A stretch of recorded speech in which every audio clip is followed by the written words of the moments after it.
Ahí estamos. Le aviso que empiezo yo y listo, no hay problema. Dale, si querés empezar vos y cuando ella llega se suma o vos le das paso. Bueno, entonces empieza a exponer la Defensoría del Pueblo, Virginia De Francesco. Tenés 15 minutos, Virginia, el procedimiento lo conocen todos, no hay debate, se expone, son 15 minutos de tiempo. Estamos María Laura Siaca, y Santiago Borna, estuve todo el día hablando con Santiago y me olvidé el nombre, tengo un día, Santiago Borna del Ministerio de Desarrollo Productivo, acá en la sala. Virginia, entonces, puedes comenzar cuando quieras. Muchas gracias. Bueno, ante todo vamos a poner un timer, porque si no se hace un poco tedioso. Ahí está, a ver si logramos respetar los tiempos. Bueno, primero que nada, buenas tardes a todos, muchísimas gracias por la invitación a participar. En primer lugar, queremos comentarles, para los que no lo sepan, que la Defensoría del Pueblo de la Nación es ante todo un organismo de derechos humanos, que lo que trata es impulsar, digamos, la correcta implementación de estos derechos que están en los convenios, en las leyes de presupuestos mínimos, en nuestra Constitución Nacional, y como tal, ha venido relevando la situación de la hidrovía desde el año 1997. Desde ese momento hasta ahora han sucedido un montón de cuestiones, como bien sabemos.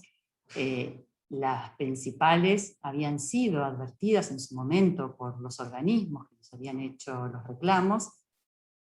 Sin embargo, en ese momento no se atendieron adecuadamente, y esto generó un montón de problemas, muchos de los cuales los hemos tenido ahora y los hemos visto expuestos en este encuentro. Entre ellos, no solo hemos detectado, como mencionaron muchos organismos, la falta de acceso a la información, los estudios de impacto ambiental muy incompletos y muy pobres en su momento, sino que con el paso del tiempo fueron ingresando nuevos reclamos, incluso de cuestiones que en su origen no se habían podido prever inmediatamente, como las cuestiones que tienen que ver con la desestabilización de costas en relación al oleaje, la incorrecta localización de los refulados, incluso la contaminación del aire en muchas zonas que en principio no se había pensado como tal, en las zonas de accesibilidad a los puertos, en las zonas donde funcionan las dragas, los balizadores, las poblaciones que están cercanas han notado estos inconvenientes, y han ido llegando en determinados momentos, el hundimiento de distintos buques y la contaminación de las aguas que esto genera. A lo largo de los años la cantidad de reclamos ha sido numeroso y ha excedido lo que sucede exclusivamente en el cuerpo de agua. Por eso, en primer lugar, queremos recordar lo que se ha mencionado ya, y es que la hidrovía, no es únicamente un nombre, no es únicamente una autopista fluvial, sino que en realidad forma parte de la navegación de un río que sostiene formas de vida, ecosistemas, economías locales y regionales, y por tanto queremos ponerlas de nuevo en valor sobre la mesa para que, en esta ocasión que se nos presenta una nueva oportunidad de revisar lo que se hizo y abrir un proceso de licitación más amplio, más plural, estas cuestiones que ya se habían advertido y las nuevas que están apareciendo puedan tenerse en cuenta para que se pueda realizar un desarrollo más justo, más equitativo, más federal, siempre en el marco de la sostenibilidad y la justicia ambiental. Nosotros tenemos estos casi 25 años de experiencia, a veces muy agridulce, casi siempre muy agridulce en relación a esta gestión, y también en relación a otras cuencas. Y algunas de esas lecciones aprendidas nos gustaría compartirlas con ustedes, las hemos manifestado en un documento de propuestas que ya lo hemos acercado, que lo pueden ver en el sitio, y que nos gustaría que en la medida de lo posible pudieran incorporarse en función de todos estos problemas que hemos detectado y de cara a este nuevo proceso. Ahí la veo a Lucila. Hola Lucila. Finalmente puedo entrar. Se termina y vos cerrás, hacemos al revés. Sí, tal cual, no te preocupes, seguí tranquila.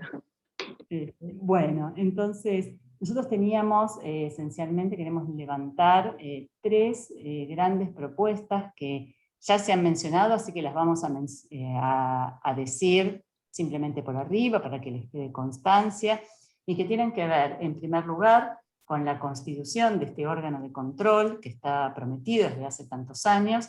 Nosotros creemos, como ya han manifestado tantos organismos, que este órgano de control tiene que ser independiente y tiene que tener la capacidad de auditar las distintas etapas del funcionamiento de la hidrovía. Con esto queremos decir que no es exclusivamente un órgano de control para el proceso licitatorio, que por supuesto es central, sino que también tiene que poder auditar la realización de las obras y las mejoras en el momento que se realicen, y luego en el momento de operación. Esto sería como una mirada muchísimo más integral que contemple los distintos aspectos que hacen a todo el proceso de la hidrovía. En segundo lugar, otra cuestión central que también surgió mucho y que nosotros hemos relevado en nuestra experiencia es la necesidad de lo que hoy llamamos evaluación ambiental estratégica.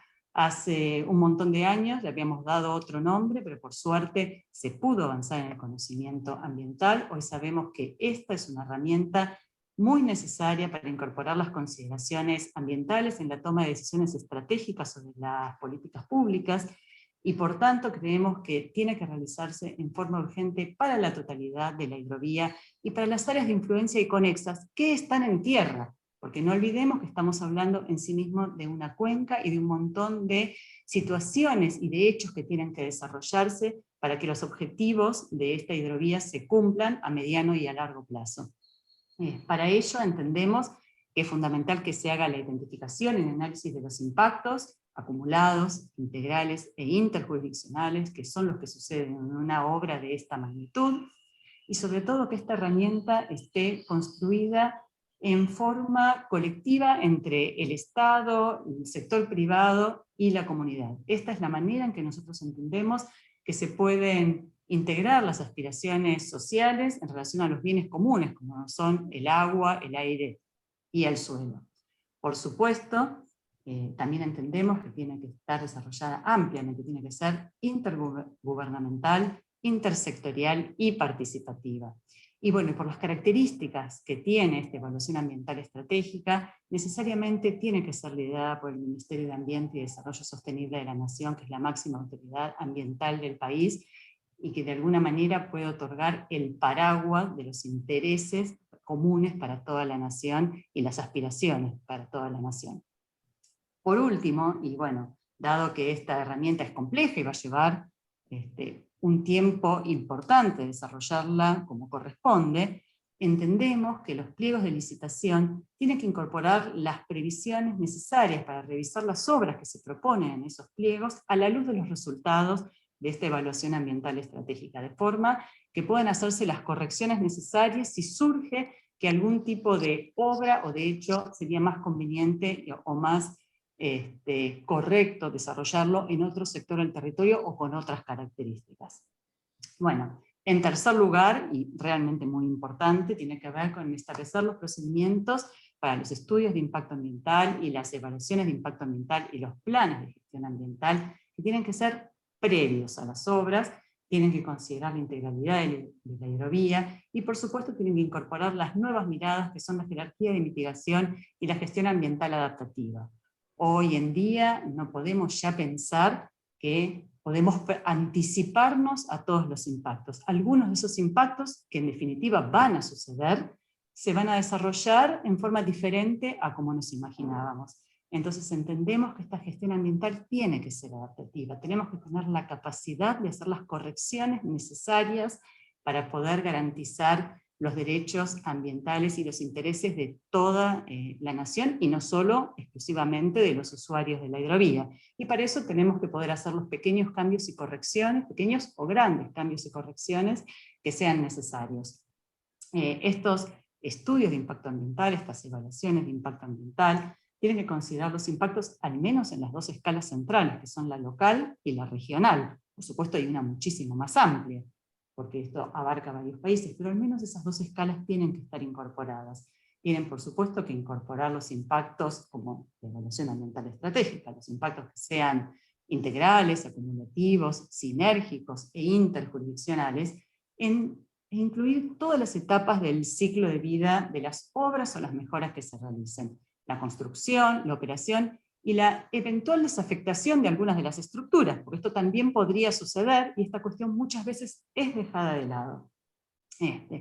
Adicionalmente, y por supuesto, nobleza obliga, es fundamental considerar los perjuicios que esto va a ocasionar a los bienes y los servicios ecosistémicos que brindan los humedales de la cuenca, y que debe necesariamente intentarse evitar la fragmentación y garantizar la conectividad en la medida de lo posible, y en aquellos casos en que esto no pueda ser resuelto, tienen que establecerse las medidas de compensación necesarias. También es verdad que el daño ambiental ya se ha producido, porque hace muchos años que se está desarrollando la hidrovía. Por lo tanto, también hay que tener en cuenta que aquellos sitios que hoy descubramos que fueron altamente impactados y que eran centrales para cualquier cosa que sea un bien para la sociedad, como podría incluso serlo la provisión de agua dulce. Fíjense que el 2020 nos dio un golpe serio respecto a la gran bajante del Paraná y nos puso este tema de relevancia. Bueno, si algún sistema fuese relevante para eso, para evitar inundaciones, tendríamos que fuertemente considerar las medidas necesarias de restauración de estos sitios. Y esto requiere evidentemente una mirada muchísimo más amplia que la que hemos tenido hasta ahora. Bueno, una cosa más, y en el día siguiente, el Día Mundial del Agua, es que las obras que se hagan requieren garantizar los menores impactos a la calidad del agua, tanto en cantidad como en calidad. En calidad a veces es más fácil de imaginarlo, porque todos tenemos más presentes las cuestiones que tienen que ver con la contaminación. Sin embargo, eso implica que hay que hacer un trabajo fuerte en establecer los niveles guía de calidad de aguas, según los usos aceptables para cada zona. Esto es un trabajo que tiene que desarrollarse en paralelo, así como la línea de base ambiental, para saber dónde estamos hoy, cómo van avanzando las distintas acciones, o si la contaminación va avanzando, o si por otra medida, con lo que nosotros hacemos, va retrocediendo o se va manteniendo, pero para eso tenemos que saber cuál es la línea de base ambiental en este momento, y qué clase de contaminación estamos dispuestos a tolerar en la zona según los usos que les damos. En cuanto a la calidad, esto en cuanto a la calidad, en cuanto a la cantidad es un poquitito más complejo, porque implica que incorporemos en la gestión dos conceptos que hoy se nos están escapando, que son los de caudal ambiental y transparencia hidrológica. Más detalle, por supuesto, van a ver en el documento. Les digo que una lógica similar a esto tiene que ver con la calidad del aire. Todo lo que tiene que ver con emisiones atmosféricas y contaminación sonora, que escaparon completamente al primer análisis que se hizo en los años 90, hoy están afectando muy fuertemente a las zonas de mayor operación de dragas y balizadores y los accesos a puertos. Esas poblaciones sufren estos daños y requerirían al menos que se los estudie adecuadamente y se vea la forma de mitigarlos o de compensarlos cuando esto es posible. Y por último, y para nada menos importante, es importante que estos estudios y estas evaluaciones de impacto ambiental respeten los intereses y las necesidades de las poblaciones ribereñas e isleñas, con particular interés en aquellas poblaciones más vulnerables que suelen ser las comunidades originarias que están presentes en el norte del país, donde la hidrovía pretende generar un mayor desarrollo. Bueno, por otra parte, una cosa importante a tener en cuenta es que estos tres instrumentos de gestión, podríamos llamarlos, el órgano de control, la evaluación ambiental estratégica y el ciclo de estudio y evaluación de impacto ambiental, requieren de algunas cuestiones que tienen que darse previamente para ser efectivas. Nosotros entendemos que centralmente son tres. En primer lugar, que se armonicen los procedimientos de estudio de impacto ambiental y de evaluación de impacto ambiental. Es necesario que los criterios sean similares para evitar las asimetrías que podrían darse en la garantía de derechos según las distintas jurisdicciones donde habita la gente que puede verse perjudicada. En un segundo lugar, creemos que el Ministerio de Ambiente y Desarrollo Sostenible debiera expedirse en el análisis de los impactos interjurisdiccionales, integrales, acumulados y sinérgicos. Para eso nosotros en el pasado hemos sugerido una forma, en otra actuación, que es que se conforme un comité de evaluación de impactos interjurisdiccionales con el Ministerio de Ambiente, pero por supuesto con el COFEMA y con las autoridades ambientales provinciales. Esto en su momento no se hizo, constituye un desafío muy, muy importante, pero creemos que aportaría una valiosa información en la gestión de la hidrovía. También esto requiere que el Ministerio de Ambiente y Desarrollo Sostenible sea incorporado como miembro permanente del Consejo Federal de Hidrovía al mismo nivel que sus pares de otros ministerios. Bueno, y por último, y para cerrar, es muy importante, es central que se institucionalicen los mecanismos de participación ciudadana y de acceso a la información, un reclamo que ha sido permanente y que se ha visto en las distintas sesiones.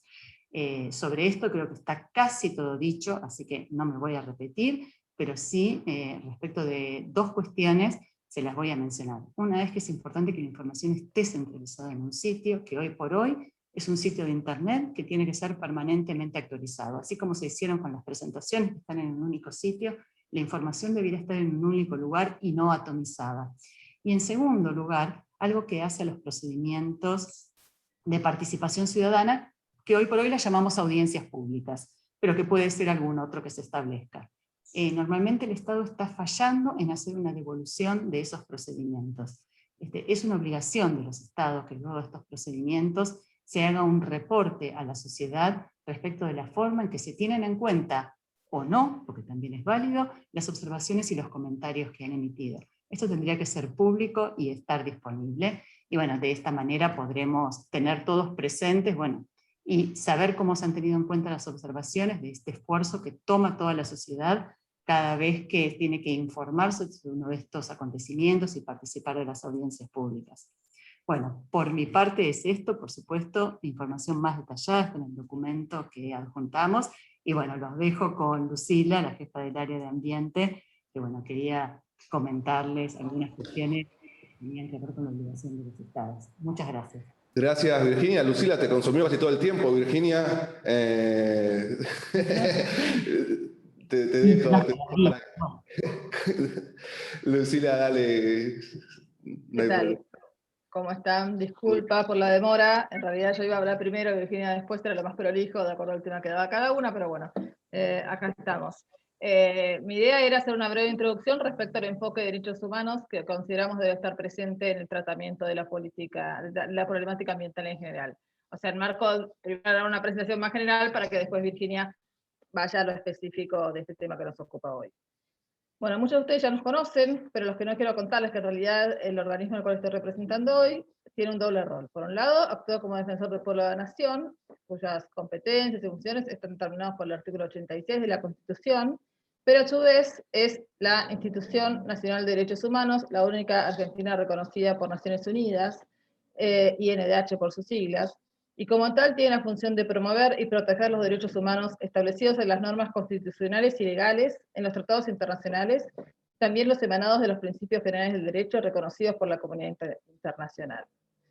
Es importante que tengamos presente que el paraguas normativo de protección de derechos humanos no comienza ni se limita al articulado específico de nuestra Constitución, como muchas veces se piensa o se entiende, sino que el punto de partida es la normativa internacional de derechos humanos. Y por otro lado, la normativa internacional tampoco se limita a los tratados internacionales, muchos de los cuales, como ustedes saben, tienen jerarquía constitucional o están incorporados a nuestra Constitución por el artículo 75 y 122. Sino que a esos tratados se suman a su vez los principios, las declaraciones, las directrices, los protocolos que hoy están reconocidos por la comunidad en materia de protección de derechos humanos. Por ejemplo, los principios rectores sobre empresas y derechos humanos de las Naciones Unidas, a partir de ellos los Estados miembros reconocen que el respeto a los derechos humanos resulta obligación de todas las empresas independientemente de su tamaño, de su actividad, ya sean empresas privadas o empresas públicas. Este es un punto importante porque hasta entonces parecía que el respeto a los derechos humanos solo era responsabilidad de los Estados.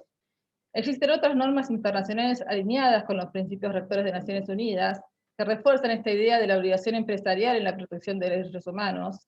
Está, por ejemplo, la Declaración Tripartita de la OIT sobre empresas multinacionales y política social, las directrices de OCDE para empresas multinacionales, la guía de debida diligencia por una conducta empresarial responsable de la OCDE, la Agenda 2030 de los Objetivos de Desarrollo Sostenible, entre otros. Así, de acuerdo a los principios rectores y la guía de debida diligencia para una conducta empresarial responsable, la debida diligencia en derechos humanos tiene que ser entendida como el proceso para identificar, prevenir, mitigar y explicar cómo se abordarán los impactos negativos reales y potenciales en sus propias actividades, en su cadena de suministro y en otras relaciones comerciales. La debida diligencia en derechos humanos debe estar presente en toda actividad empresaria, en cualquier actividad de desarrollo, cualquier actividad productiva o cualquier actividad que implique una afectación al medio ambiente. Y la gestión de la hidrovía no está exenta de ello. La debida diligencia en derechos humanos entonces resulta ser el proceso adecuado para identificar, abordar y mitigar los impactos negativos por parte de las actividades llevadas a cabo y aparte rendir cuentas de eso. Lo que quiero destacar con esto es que los instrumentos internacionales de protección de derechos humanos no pueden verse como algo aislado y ajeno a nuestro marco normativo, sino que tiene total vigencia y resulta aplicable a nuestro derecho interno. Y en tal sentido, la obligación de respetar los derechos humanos no solo compete a los estados, sino que existe una obligación directa de las empresas que tienen a su vez la obligación no solo de respetar los derechos, sino también reparar el daño que sus acciones pudieron ocasionar. Todo ello requiere, por supuesto, de control y presencia estatal, y es aplicable a la gestión de la hidrovía que hoy acá nos tiene presentes. Antes de terminar, quiero hacer mención además a la necesidad de incluir el enfoque basado en derechos humanos en las políticas públicas en general y en los instrumentos de gestión ambiental en particular. Contarles una experiencia concreta de la que se trabajó desde la Defensoría. Recientemente, en nuestro carácter de INDH, Institución Nacional de Derechos Humanos, y aparte como el grupo temático sobre minería y derechos humanos de la FIO, que es la Federación Interamericana de OSMU, se realizó un estudio en el cual se elaboraron una serie de recomendaciones para incluir el enfoque basado en derechos humanos en los estudios de impacto ambiental. Estas recomendaciones, que fueron el resultado de discusiones mantenidas entre todas las INDH de la región, se adecuan también al caso de la hidrovía en cuanto a la evaluación de sistemas ambientales y sociales. Las recomendaciones se orientaban fundamentalmente al acceso a la información, acceso a la participación pública, a la protección de los pueblos indígenas, y fueron formuladas considerando los estándares internacionales y nacionales identificados por las instituciones que participaron. Puntualmente, en esta oportunidad se recomendó a los estados que incorporen el enfoque de derechos humanos en la evaluación de impacto ambiental.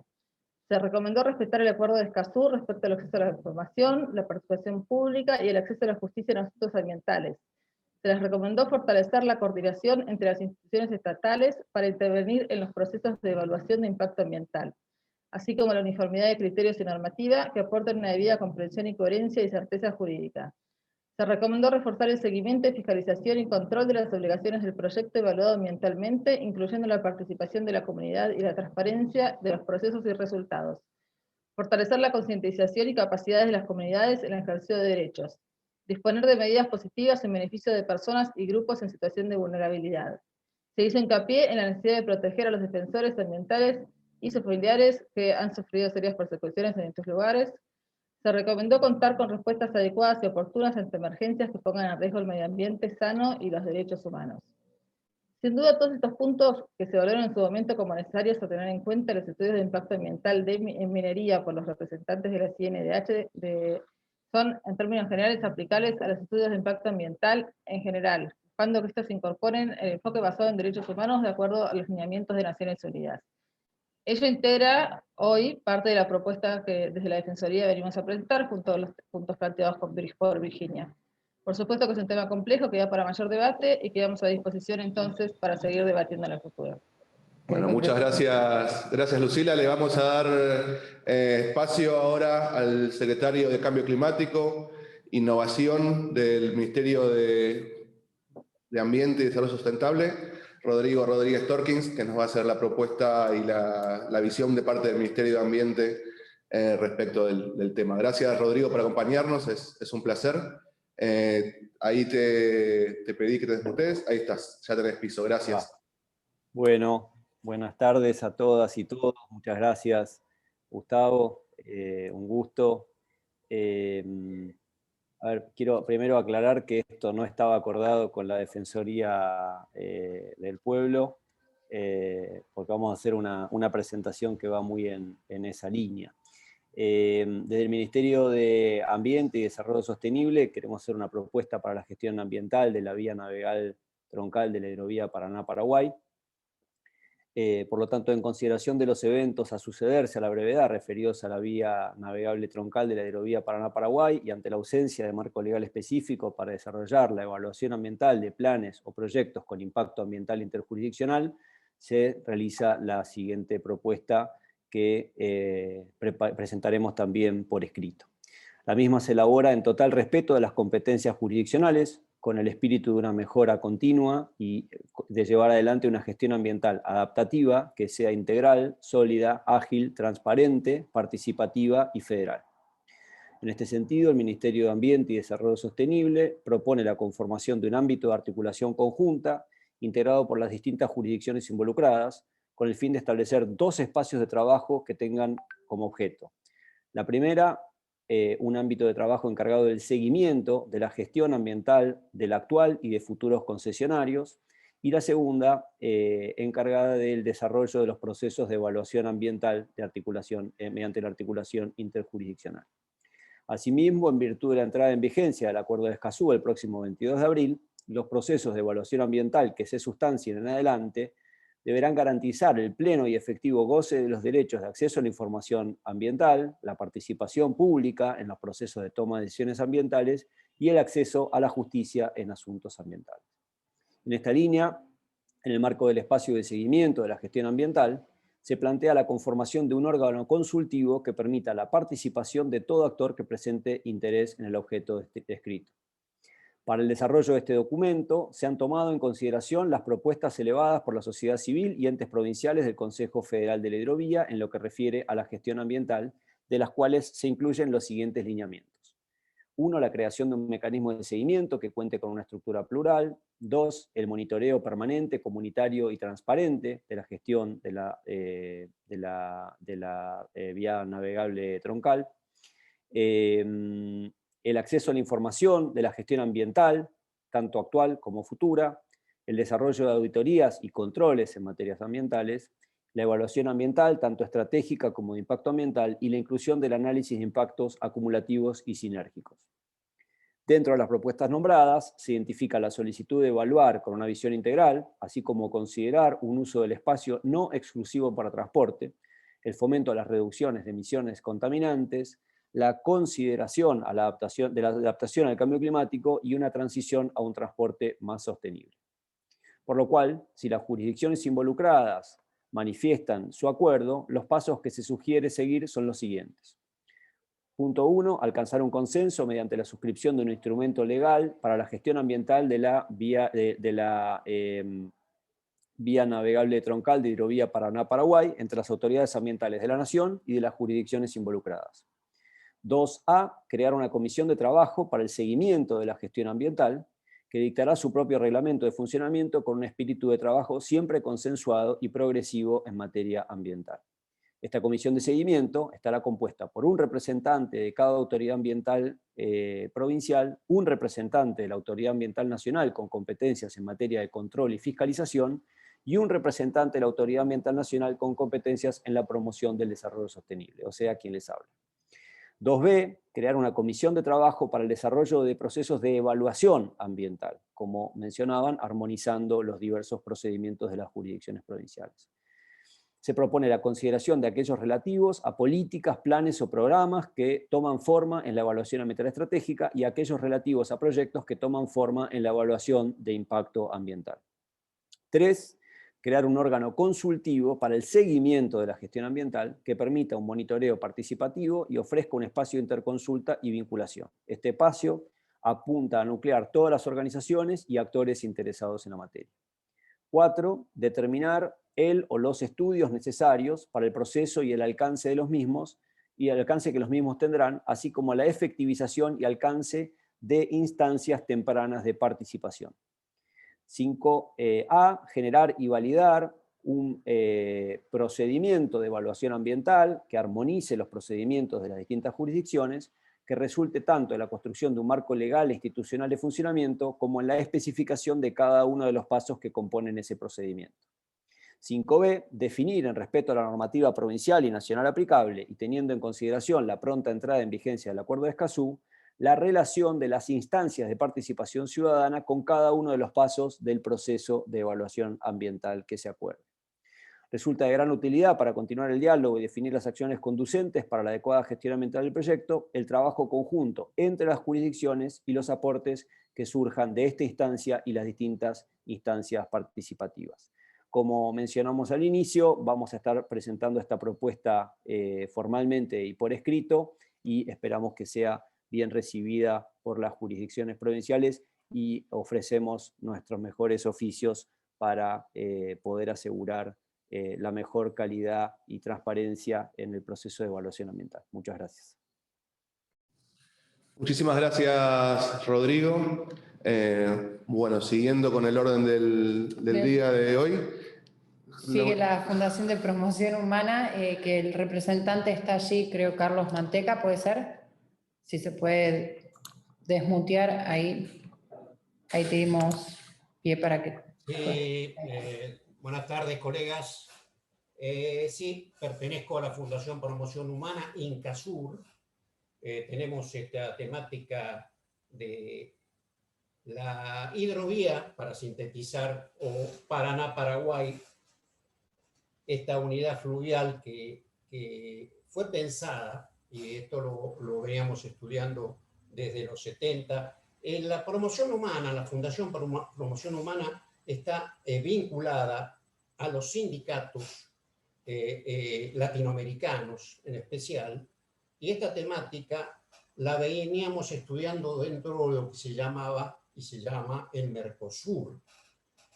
Por eso quería hacer un recordatorio que estamos en el periodo donde se recuerda los 30 años del Tratado de Asunción, que les digo brevemente, rescato en mi libro Integración Formal o Integración Real de Incasur, que firmo, donde habla este Tratado de Asunción, y no creo que esté saliéndome del tema, que la ampliación de las actuales dimensiones de los mercados nacionales a través de la integración constituyen condición fundamental para acelerar su proceso de desarrollo económico con justicia social.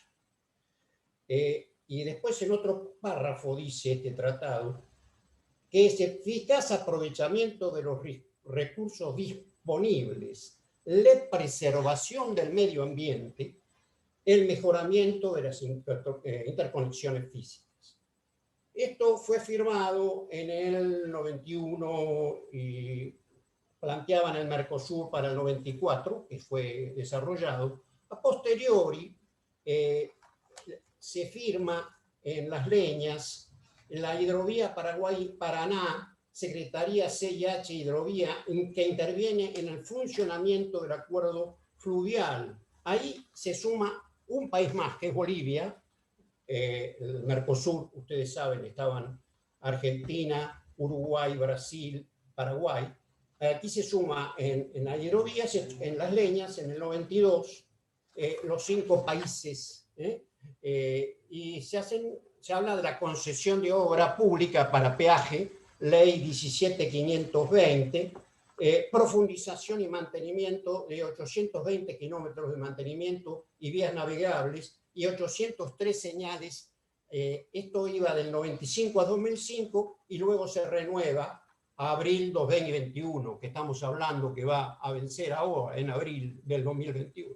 Esto es importante porque si no, ahora después hay una declaración en San Lorenzo del actual gobierno donde hablan de la hidrovía argentina, del Consejo de Manejo de la vía Paraná-Paraguay dentro del territorio argentino. Pero todo esto viene con antecedentes que hacen a una temática que el país lo pensó, que luego hubo cambios, pero lo pensó.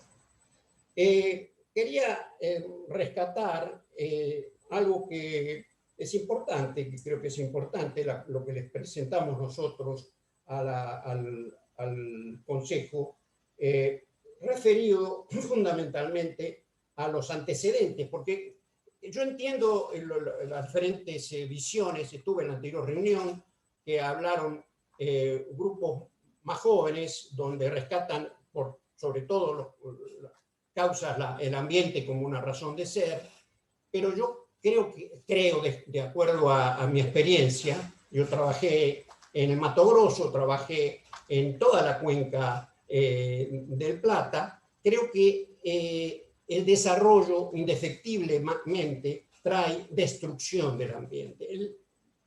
Lo que estamos acá tratando de discutir, en qué medida podemos controlar esto y hacer que sea viable y que no destruyamos. Si vemos la experiencia europea con el Rin y el Volga, que antes de Naciones Unidas ya habían organizado allí sus instituciones para controlar el manejo de esas aguas, si vemos los lagos de Canadá, que también tuvieron problemas y tuvieron que hacer instituciones que controlaran, indudablemente esto lo vamos a tener que tomar con mucha seriedad.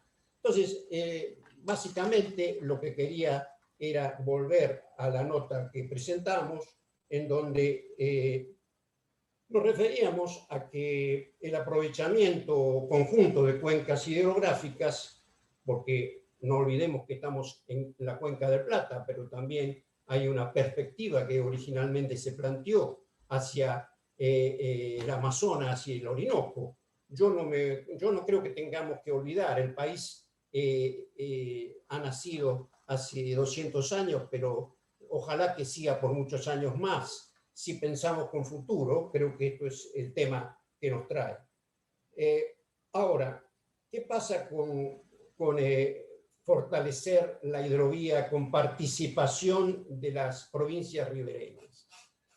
De acuerdo a los estudios que nosotros hicimos en su momento, la causa principal del Paraná, por su fortaleza, su fluidez, tenía menor contaminación. La contaminación era fundamentalmente, estoy hablando de acá 30 años, sobre las costas. De ahí la importancia. Yo vi que en la presentación del gobernador de Chaco reclamó justamente una mayor fortaleza la participación de las provincias ribereñas. Yo creo que esto es importantísimo, que así debe ser, hay que darle mucha presencia porque son los que están en contacto con esa problemática. En esos años nosotros evaluábamos que había contaminación de plaguicidas, que había contaminación de minerales pesados. O sea, esta es toda una problemática que todos ustedes que están en esto saben. Ahora, ¿de dónde nace el tema de dragados que estamos ahora? Desde hace años, yo le diría que años a los 30 más, el Amazonas o Bolivia se derrama hacia el Paraná.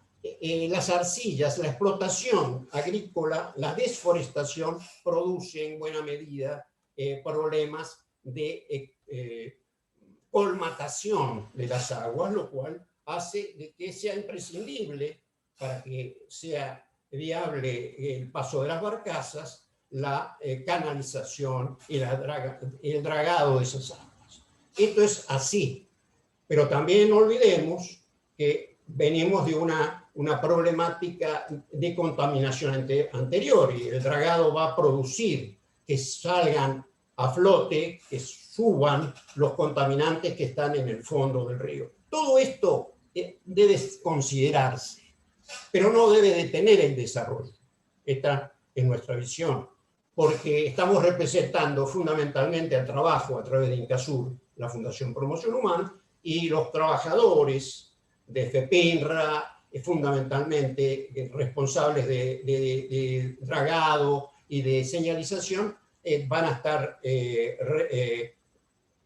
perjudicados si vamos a detener obras que son imprescindibles para la continuidad del trabajo. Una cosa no deja de considerar la otra. Yo en general coincido con la mayoría de las visiones. Lo que pretendo agregar acá es una visión integral e histórica, porque no llegamos aquí por casualidad y tampoco vamos a tomar el ambiente como algo aislado de la realidad. La realidad es trabajo, es desarrollo y debe considerar indefectiblemente al ambiente. Gracias, colegas. Bueno, muchas gracias, Carlos, por tus aportes. Para el orden del día sigue el foro de localidades santafesinas. Está allí Amaro González, que ya te damos la palabra. Ahí podés desmutearte. Ahí va. Bueno.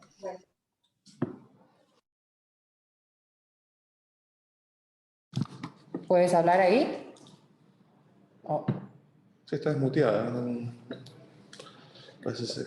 Cualquier cosa, si hay algún inconveniente, continuamos y después volvemos con la representante del foro de localidades. Le damos unos segundos a ver si se puede conectar. Si no, para el orden del día seguían las confederaciones rurales argentinas. No sé si está el representante o la representante. Ahí está, ahí volvió Amaro. Bueno. Está como frisa la imagen. Problemas de conexión, me parece.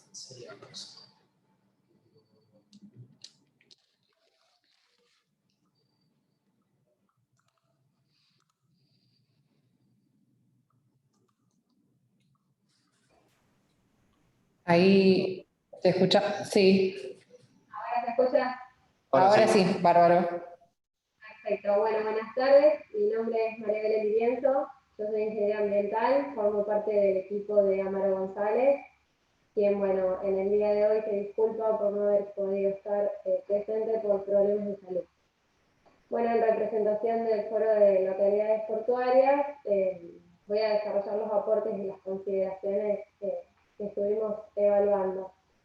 En primera instancia, nos parece relevante poder interactuar con la Comisión Interjurisdiccional en lo que es el seguimiento para el control y evaluación de los impactos ambientales por parte de la provincia de Santa Fe, participando de una manera activa en la confección de las diferentes etapas de los proyectos, de manera de poder identificar, predecir y evaluar alternativas, como así también planificar de manera estratégica mediante planes de gestión, implementación de políticas ambientales, medidas preventivas o mitigadoras, tendiendo siempre a un desarrollo sustentable y sostenible del río Paraná en todas las obras de la hidrovía respectan. Si bien sabemos que en su recorrido la hidrovía pasa por un sistema de humedales de diversas características, la disminución de estas áreas puede representar una pérdida de la diversidad de la vida, de los ecosistemas, los cuales, de cuya existencia sabemos que depende en gran medida lo que es un equilibrio ambiental en toda su influencia.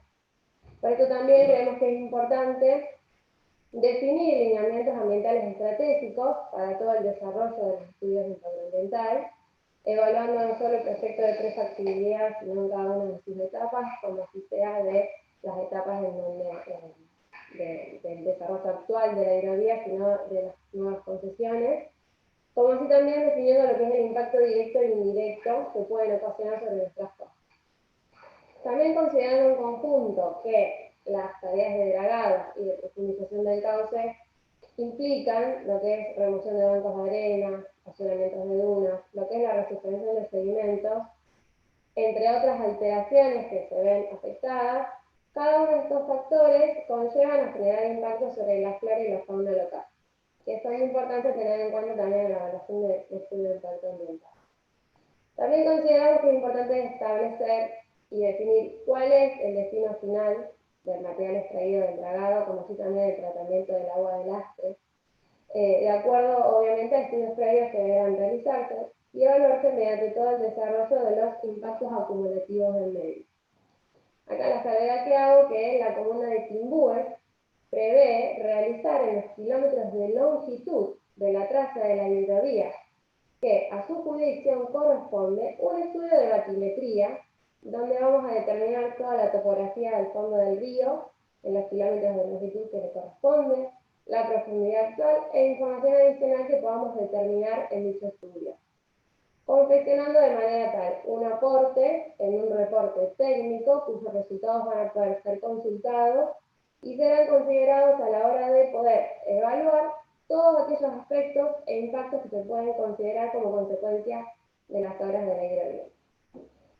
En cuanto al acceso a la información pública, bueno, ya lo hablaron muchos colegas, es de vital importancia garantizar un acceso a la información pública de manera actualizada, donde pueda estar concentrado todo en un sitio web actualizado. También fomentar la participación pública en todos los proyectos que se desarrollen, en cuanto a la planificación de planes de gestión, donde se puedan establecer todos los procedimientos de ejecución y medidas de control en las diferentes etapas de desarrollo en las obras a las que la auditoría respecta. También creemos fundamental que se establezca la creación de un organismo de control que conlleve a la fiscalización, control y monitoreo de todos los lineamientos de los programas y políticas ambientales establecidos en los estudios de impacto ambiental para la traza de hidrovía, que corresponde, bueno, en este caso, al Foro de las Localidades Portuarias, proponiendo un poco lo que hablaba Rodrigo, de crear las comisiones o los comités ambientales de la hidrovía, tendiendo por ahí a fomentar lo que es la regulación mediante alguna normativa impositiva, donde tiendan a reparar los daños que se puedan generar al ambiente por las actividades o las obras que conlleva el desarrollo de la hidrovía. También consideramos importante considerar el cambio climático como una variable prioritaria en los planes de desarrollo de todas las obras de infraestructura vinculadas a la hidrovía. Bueno, y también otras cosas a tener en cuenta es la contaminación que puede generarse por los derrames de combustible, generando un deterioro en la calidad del agua, o por accidentes como consecuencia de impacto sobre un servicio ecosistémico fundamental como es el servicio de agua potable, teniendo en cuenta que la traza de la hidrovía pasa por muchos sectores en donde se encuentran plantas potabilizadoras de agua, que son, bueno, de vital importancia para abastecer a las poblaciones circundantes. Por lo cual se deberán considerar, analizar y generar medidas y mecanismos adecuados para la gestión de residuos y vertidos provenientes de dichas actividades relacionados todos al funcionamiento de la hidrovía, como así también establecer programas de contingencia y de mitigación ante episodios eventuales que pueden generarse y verse afectados en el entorno que las rodea. Y bueno, sin más y en síntesis de todo lo propuesto, para mitigar y prevenir todos estos efectos de la hidrovía, es indispensable establecer una política ambiental tendiente a asegurar la sostenibilidad de la calidad de estos recursos ambientales, tendiendo a mejorar la calidad de vida de las personas, de las generaciones tanto presentes como futuras, y establecer procedimientos para poder minimizar y prevenir estos riesgos y emergencias ambientales y tratar de recomponer estos daños causados por la contaminación ambiental. Bueno, sin más, muchas gracias a todos por su atención. Bueno, muchísimas gracias a la representante del Foro de Localidades Santafesinas. No sé si antes consulté si estaba Lau, el representante de las confederaciones rurales argentinas, pero no sé si me puede escribir al chat, así lo desmuteo. Y si no, seguimos con la Universidad Nacional del Nordeste, que sí sé que tiene representante. Bueno, por confederación. Juan Pablo Rose, de la Universidad del Nordeste. En todo caso, si llega la persona que tenía estipulado representar a la Confederación Rural Argentina, avise por chat y habla después de Juan Pablo, sin problema. Así que de momento... Abrirle ahí a Juan Pablo la cosa y arrancamos. Gracias, La. Bueno, ahí ya te damos pie, Juan Pablo, para... Ahí está, ya estás muteado. Bardo. Buenas tardes. Desde ya, muchas gracias al Ministerio, la oportunidad que nos dan a la Universidad Nacional del Nordeste de participar de estos ciclos de aulas abiertas para exponer la temática de la hidrovía. Decirle que la Universidad Nacional del Nordeste está situada tanto en la provincia del Chaco como en Corrientes, y tenemos una historia mirando al río y viviendo del río. De hecho, tanto los institutos de investigación que tiene la universidad, juntamente con el CONICET, uno de ellos es el SECOAL, que es el Instituto de Ecología Aplicada, que tiene una vasta experiencia en la temática ambiental fluvial. De hecho, que ya muchos de los investigadores de este instituto han trabajado en la concesión que está próxima a vencer. Y es por ello que desde la UNE nos interesa mucho la temática para abordarla desde una mirada de un desarrollo ambiental sostenible, en la mirada de lo más general posible, y es por ello que proponemos un trabajo del ecosistema fluvial en forma integral, trabajando con el tema costero, el tema isleño, la temática que tiene que ver con también el agua, y nosotros en la visión que tenemos es que trabajar con un desarrollo sostenible no significa llevar a una tarea de máxima la tarea fluvial o del tráfico fluvial, sino que ese tráfico fluvial que se pretende desde ahora al más licitar, que sea una actividad que sea sostenible y amigable con las otras actividades que se vienen realizando en la región. Es por ello que queremos que se tengan en cuenta todas las actividades que se realizan en la región y que tienen un contacto directo con el agua o una tarea indirecta con el agua. Es por ello que pretendemos, básicamente en el tema de la fauna íctica, tener en cuenta que el desarrollo de la hidrovía se contemple a la fauna íctica como una actividad de gran desarrollo económico en la región. Hoy en día la pesca deportiva en la provincia de Corrientes es una actividad que tiene mucha trascendencia y que crece año a año. Y esta fauna íctica, que es rica para el desarrollo de la región, depende de la buena calidad del agua y de los ambientes. Recordemos que la mayoría de los peces que habitan nuestro río Paraná y río Paraguay dependen que el río principal se conecte periódicamente con el valle aluvial, y allí tenemos que pensar en el humedal Chaco y en el humedal Jaucanigás y otros ambientes donde esas aguas dan vida a una determinada parte del ciclo de los peces, y dependemos de que esa conectividad se vea garantizada con la actividad de la hidrovía para mantener y conservar las especies ícticas que en la actualidad tenemos. Todo esto lleva a que también el trabajo tiene que ser mirado integralmente, y allí incluimos a la calidad del agua, por lo cual proponemos que se mantenga y que se aumente todo lo que sea los monitoreos en red que hay actualmente en la región. Es importante medir calidad y cantidad de agua. Debemos pedir también un caudal ecológico de ese convenio que hay entre las represas para garantizar los niveles óptimos de agua en la región. Esto lo hemos visto y lo hemos sufrido en este último tiempo con las bajantes del 19 y del 20.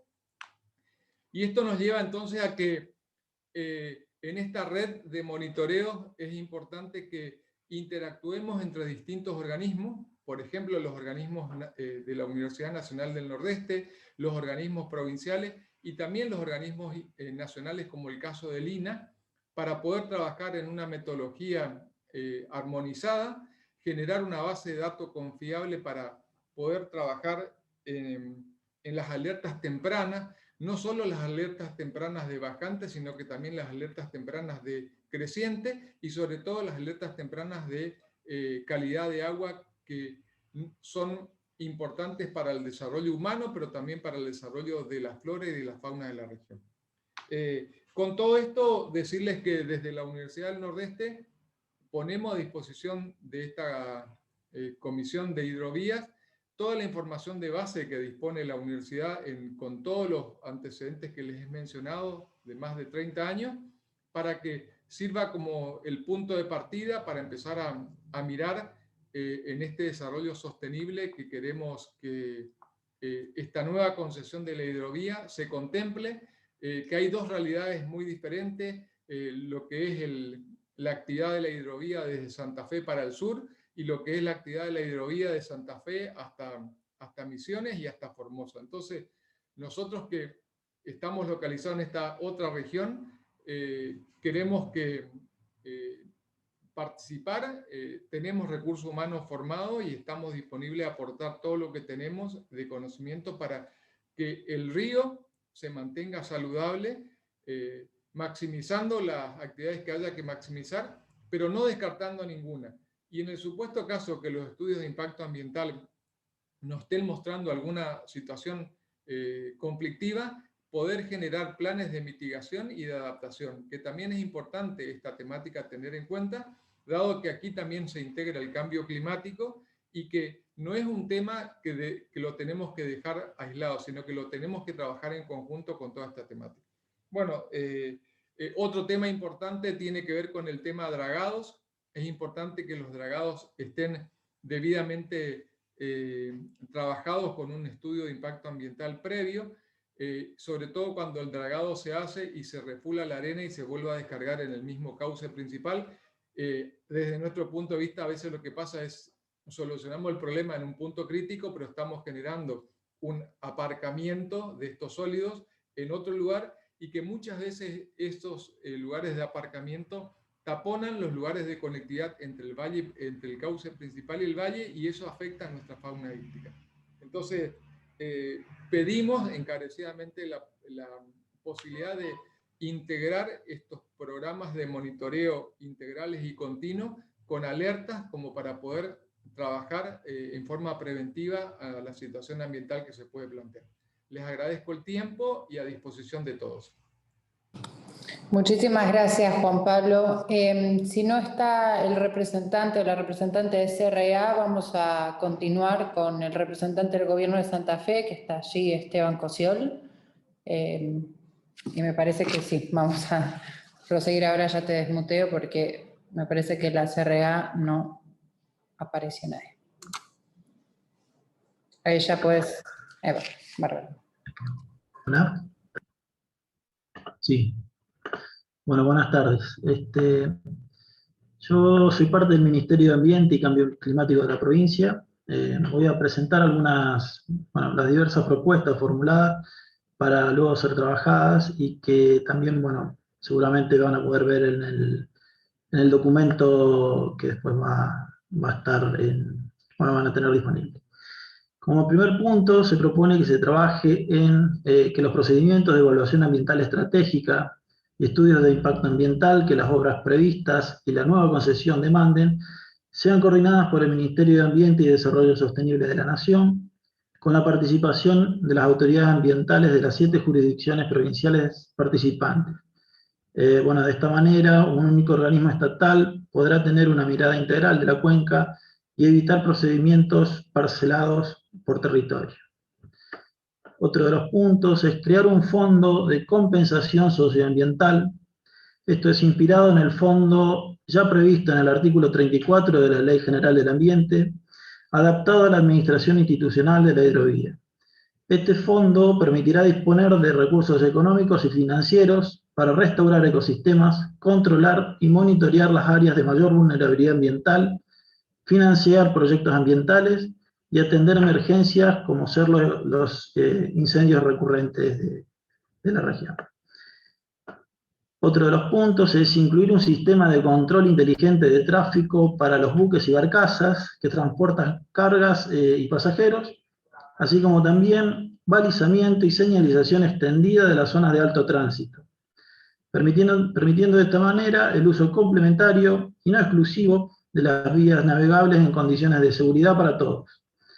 Ello con el propósito de compatibilizar el transporte de carga con las actividades de conservación, productivas, turísticas, recreativas, culturales y todas las vinculadas al río y el delta y sus islas. Ya en cuanto a lo que es la gestión del agua, digamos, mayor participación e involucramiento de los gobiernos provinciales y locales en la gestión integrada de la cuenca y sus recursos naturales, pasar de estructuras institucionales que ponen el acento en la gestión de la hidrovía a un espacio plural donde el foco es la cuenca, por ejemplo a través de los comités de cuenca, y darle continuidad al PIECAS, al Plan Integral Estratégico para la Conservación y Aprovechamiento Sostenible en el Delta del Paraná. Es relevante enmarcar el área de concesión de la hidrovía como parte de una gestión integral de la cuenca, no como un espacio privatizado del río. Otro de los puntos como propuesta, en relación a las obras y el dragado y la ampliación de la hidrovía, ya sea de profundidad, ancho o el tráfico, en el tramo de Santa Fe al océano, la escala de intervención, el tamaño de los equipos para el traslado de mercancías y los sistemas o metodologías de dragado son un punto importante a tener en cuenta. Por lo tanto, como principio, adecuar a las embarcaciones a las posibilidades del río, en lugar de modificar el río para que se adecue al modo de transporte. Esto para reducir el oleaje, mejorar su convivencia con otros medios de transporte recreativos, turísticos y control. Evaluar el destino del material extraído del dragado para adecuar su vaciado allí donde pueda corregir la sedimentación. Otro de los puntos a tener en cuenta como propuesta es el uso compartido y no exclusivo de la vía navegable. Requiere tener tecnología de control inteligente de tráfico y sistemas de alerta, para garantizar una navegación segura de embarcaciones deportivas, turísticas, de control y conservación, ya sea prefecturas, guardaparques, entre otras. Y como último punto de las propuestas, que luego van a poder verlas plasmadas en el documento, un monitoreo de las variables hidrosedimentológicas y ambientales, no solo en las rutas troncales, sino en sectores representativos del sistema integral. Esos son los puntos y propuestas que, bueno, desde el Ministerio y desde la provincia se está planteando, que después lo van a poder ver en el documento. Bueno, muchísimas gracias, Esteban, gracias por los aportes. Seguiría la provincia de Entre Ríos, si se encuentra él o la representante, si nos pueden escribir al chat, les pedimos, si es que están presentes en el día de hoy. Y si no, le damos pie a la unidad de información financiera, que están allí Gustavo Rojas y Daniela Massa, si es que por la provincia de Entre Ríos no hay nadie hoy.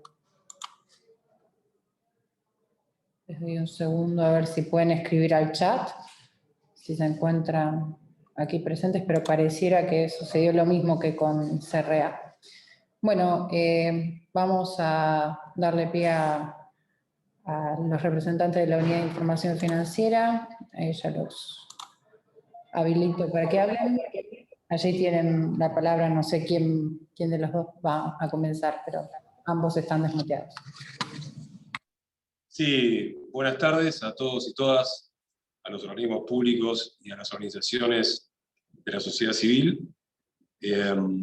Bueno, la Unidad de Información Financiera propone por lo pronto a la Comisión de Trabajo Ambiental del Consejo Hidrovía, en el marco del corredor litoral, realizar un análisis multidisciplinario de los procesos de afectación ambiental, que abarque el estudio de los hechos que puedan implicar lavado de activos, financiación de terrorismo e ilícitos precedentes. Ello de modo de evaluar los eventos e impactos ambientales negativos, debidamente identificados y compartidos en tiempo real, con la más alta tecnología disponible, en mapas separados por capas o layer temáticos. Esta actividad debe ser llevada a cabo por el órgano de Contralor que hemos propuesto en nuestras anteriores presentaciones, ya sea por el presidente de la Unidad de Información Financiera, el doctor Carlos Cruz, o el arquitecto Almunia.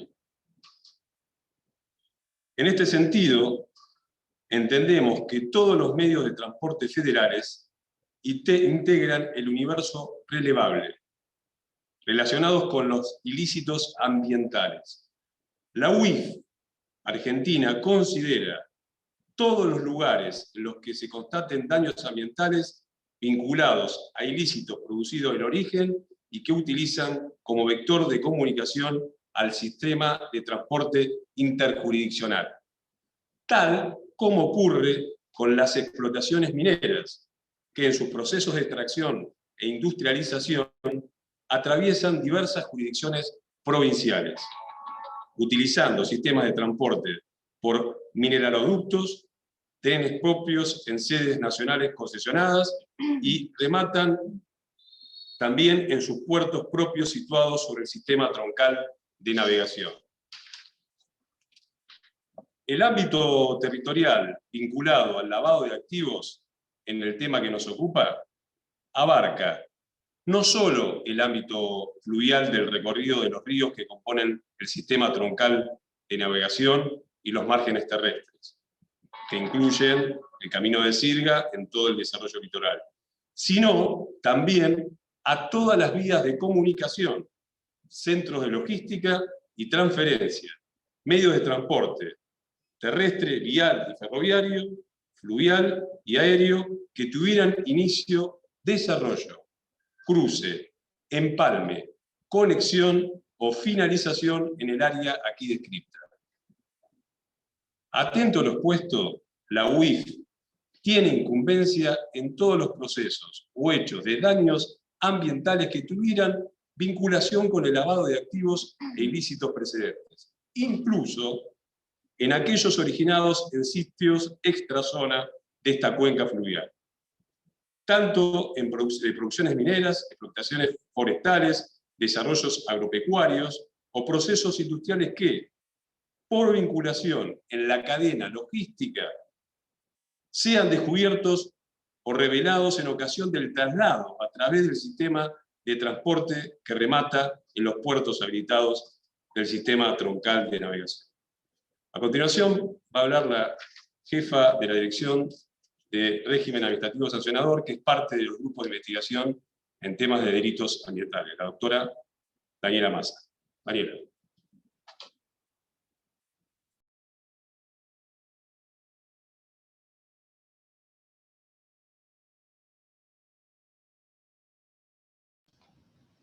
¿Qué tal? Buenas tardes a todos y a todas. Para continuar con nuestra exposición,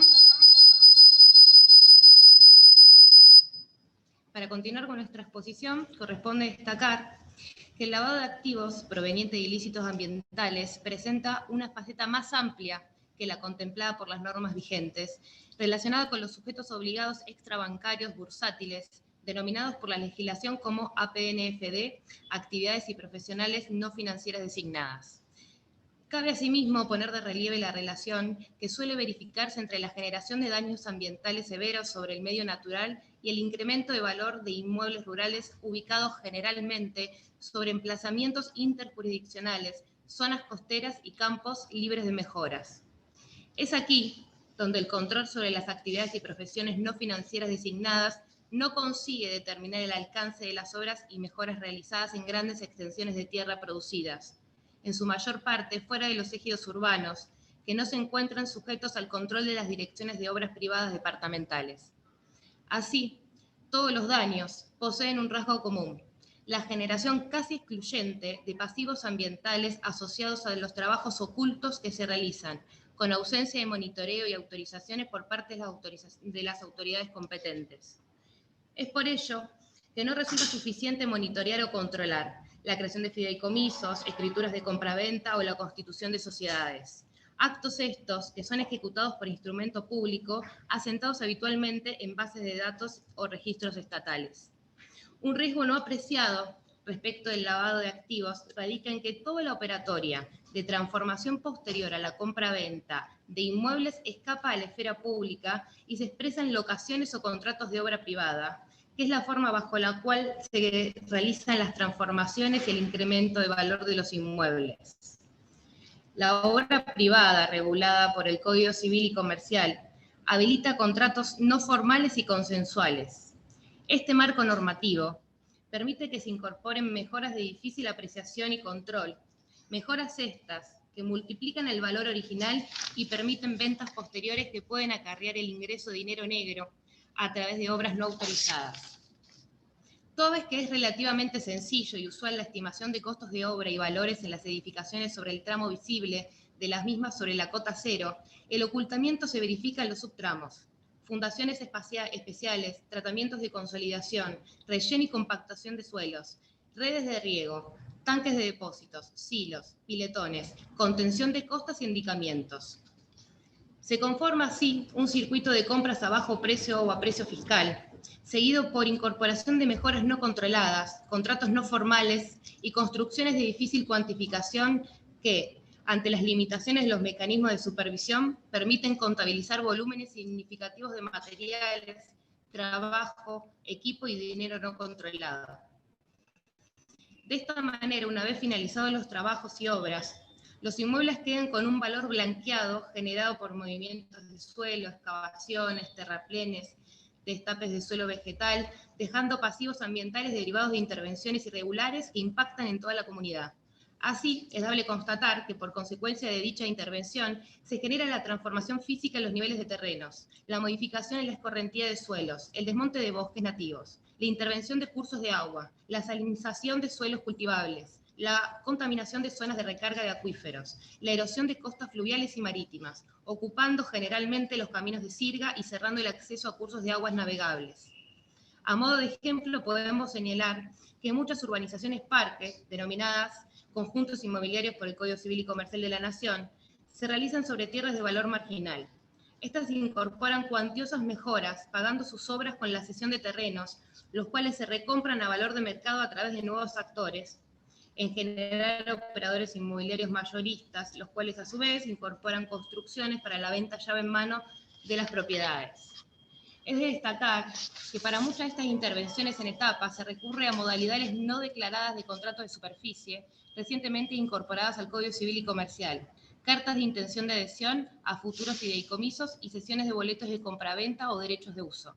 Se concluye entonces la necesidad de articular un sistema de control amplio sobre otros actores de APNFD, entre ellos los vinculados a las obras realizadas sobre grandes superficies, tanto en emprendimientos urbanos como rurales, en todas las jurisdicciones a partir de una superficie establecida. La multiplicación del valor original se da así aún antes del inicio de las actividades comerciales de los emprendimientos productivos y empresas industriales, por la omisión de control de las transformaciones y mejoras no declaradas, ocultándose además la base imponible fiscal hasta una venta posterior. En este marco, la función de supervisión debe ser articulada por la UIF y los entes federales competentes, compartiendo toda la documentación remitida y vinculada. Finalmente, es necesario que la legislación considere, en lo que respecta a la sanción de contenido económico, la obligatoriedad de una efectiva acción preventiva y, en su caso, el saneamiento de los daños ambientales ocultos de carácter dinámico y cuantioso.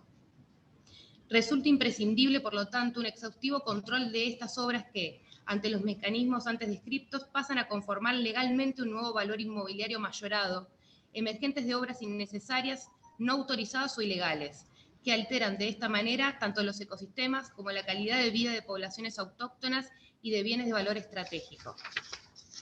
Atento a lo expuesto, corresponde que se considere a título enunciativo los siguientes aspectos: incendios en áreas de pastizales, humedales, bosques nativos o bosques implantados en la cuenca hídrica, movimientos de suelo ejecutados sin autorización previa de las autoridades jurisdiccionales competentes, desertificación avanzada de suelos en áreas de producción agropecuaria a consecuencia de ilícitos ambientales, retención y desvíos de aguas no autorizadas realizados en zonas de cuencas que tributan al sistema troncal, contaminación de napas o acuíferos por vuelco de insumos utilizados en proceso de producción primaria, transporte de residuos de industrialización y logística no autorizados o no informados a la autoridad de aplicación, contrabando de especies nativas de flora y fauna e introducción de especies exóticas no autorizadas o prohibidas, relevamiento y control de habilitación de explotaciones mineras extractivas costeras e interiores a cielo abierto, detección y denuncia de plantas de industrialización de suelos, rocas o minerales situados en la faja de camino de sirga o tierras adyacentes contiguas a aquel,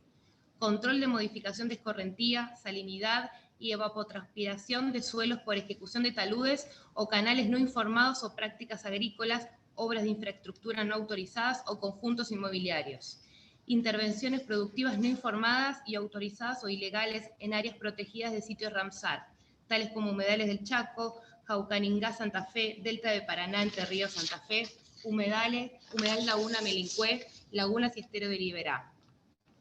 áreas que se hallan sobre los espacios jurisdiccionales de la concesión y vuelcan sus aguas a la actual cuenca fluvial del sistema troncal de navegación. Para finalizar, le devuelvo la palabra al doctor Rojas.